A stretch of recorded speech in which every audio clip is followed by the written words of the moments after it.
Mi abuela me dejó su televisor. Lo que no me dijo era el terrible secreto que ocultaba. Hola. Si crees que lo peor que puede pasar con un fantasma es que se aparezca en tu armario, es porque nunca has tenido uno en tus sueños. Mi historia empezó a los 7 años, y no ha terminado. De niño, odiaba los domingos. Mis papás me llevaban siempre a la finca de mis abuelos, en un pueblo tan pequeño que ni siquiera estaba en el mapa. La casa era vieja, y detrás de ella había un granero enorme y oscuro que siempre me daba mala espina. Mi abuelo se dedicaba al campo, y mi abuela, bueno, mi abuela era diferente. Siempre andaba con sus hierbas y sus murmullos. Pero el verdadero problema era el televisor de su dormitorio. Casi sin fallar, cada vez que pasaba por el pasillo, lo escuchaba, un clic seco, y el zumbido de la estática llenando la habitación vacía. La pantalla mostraba esa nieve blanca y ruidosa, pero a veces, por segundos, creía ver formas, como caras que se desvanecían enseguida. Un día, jugando a los exploradores, me aventuré hasta el fondo del granero. Moví unas cajas viejas y descubrí una puerta diminuta que daba a un cuartito que nadie usaba. Velas medio derretidas, montones de figuras religiosas, crucifijos, frascos con plantas secas, piedras de río, y un montón de fotos de personas que no conocía. En un rincón, había un cuaderno negro. Mi corazón latía con fuerza. Justo entonces, una sombra bloqueó la entrada. Era mi abuela. No me gritó. Solo me miró con una seriedad que me heló la sangre. Me tomó de la mano y me dijo, hijo, lo que ves aquí es para ayudar a la gente. Para que los que se fueron en paz puedan seguir su camino y los vivos puedan dar un último adiós. Esto se queda entre tú y yo, ¿entendido? Asustado, asentí. Era nuestro secreto. El tiempo pasó, y mis abuelos fallecieron. Mi papá y mis tíos se repartieron las tierras y las casas. Ya con 17 años, mis padres llegaron a casa con el famoso televisor de madera. Tu abuela lo dejó especialmente para ti, me dijo mi mamá. Como ya tenemos uno bueno en la sala, lo pondremos en tu cuarto. Un nudo de frío se formó en mi estómago. Esa misma noche, a las 3 de la madrugada, un clic me despertó. El televisor estaba encendido. La nieve bailaba en la penumbra, y esta vez, una figura de un hombre con sombrero se quedó estática por unos segundos, mirándome fijamente, antes de fundirse en el ruido blanco. Les grité a mis padres, pero cuando llegaron, solo vieron la estática. Fue una pesadilla, dijeron. Las noches se volvieron una tortura. El televisor se encendía cada madrugada, y las imágenes eran más claras y duraban más. Una mujer joven llorando, un niño pidiendo ayuda con las manos. Ya no podía dormir. Tenía miedo de cerrar los ojos. Harto del terror, decidí romperlo.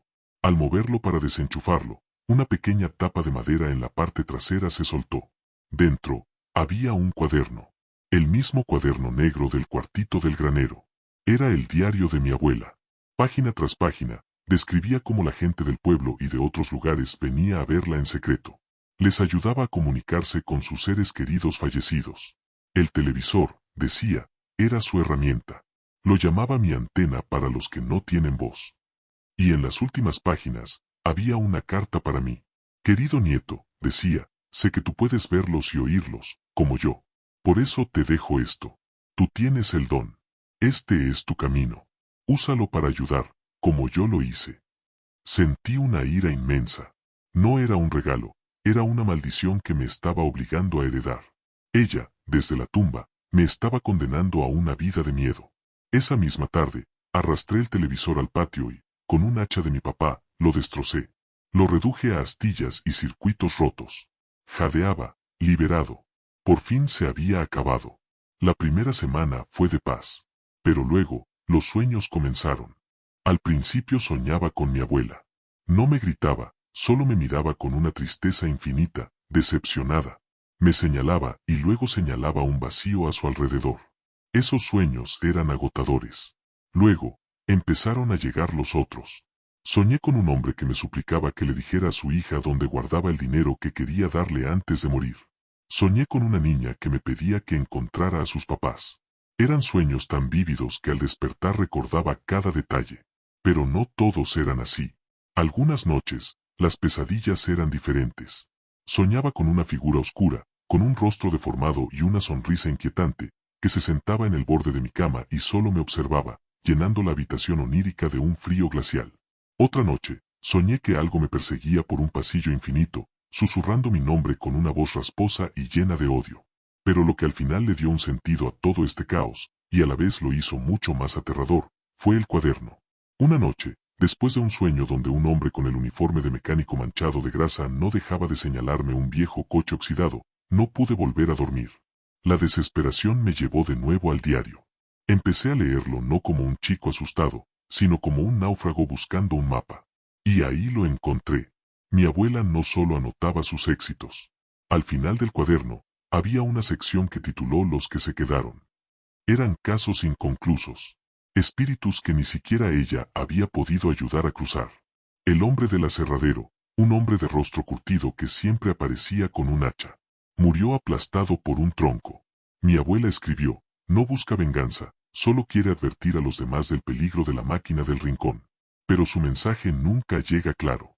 Sigue intentándolo. La niña del vestido azul, una niña que lloraba pidiendo su muñeca lila. Se extravió en el bosque. Su espíritu está tan perdido como en vida. No puedo guiarla. Solo repite el nombre de su muñeca. El mecánico del taller viejo, un hombre joven, con las uñas llenas de grasa, que insistía en que había dejado algo de valor incalculable en el maletero de un Chevrolet Bel Air 1957 que estaba reparando. Murió de un infarto antes de poder terminarlo. Su obsesión por ese coche lo mantiene aquí. No descansará hasta que alguien encuentre lo que escondió. La sombra del pasillo, esta entrada era diferente. Más oscura. No es un eco. Es algo más. Frío, intencionado. Se alimenta del miedo. No busca ayuda, solo quiere habitar. Logré encerrar su manifestación en la frecuencia del televisor. Es peligroso. No debe ser liberado. Y entonces, lo entendí. Mis sueños no eran aleatorios. Mi mente, ahora sin el filtro del televisor, estaba siendo bombardeada por las almas atrapadas que mi abuela había documentado. Y lo peor, yo era su última esperanza. El hombre del sueño con el uniforme de mecánico, su descripción coincidía con la entrada del diario. Soñaba con el hombre del aserradero y me obsesionaba con buscar en internet noticias antiguas sobre accidentes. Soñaba con la niña del vestido azul y pasaba horas en foros de juguetes antiguos. El caso del mecánico fue el primero que logré cerrar.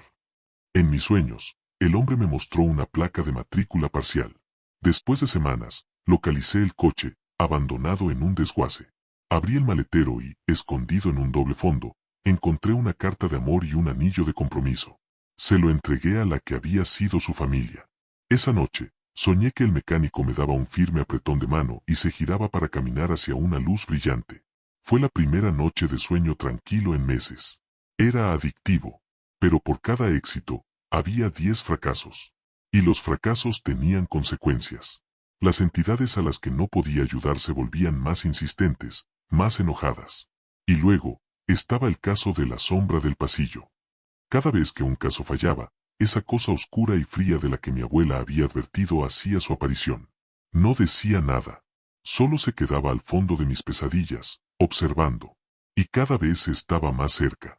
Era como si mi incapacidad para manejar el legado de mi abuela estuviera alimentándolo, dándole más fuerza para acercarse a mí, para tal vez, un día, cruzar completamente del otro lado. Ahora, mi lucha ya no es solo por dormir. Es una carrera contra el tiempo.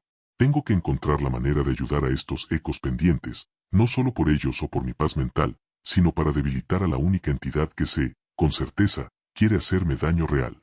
El cuaderno ya no es un diario, es una lista de tareas apocalíptica. Y cada nombre que logro tachar, es un pequeño respiro antes de que llegue el siguiente. Romper el televisor no acabó con mi pesadilla. Solo le cambió el canal. Y ahora, no hay botón de apagado.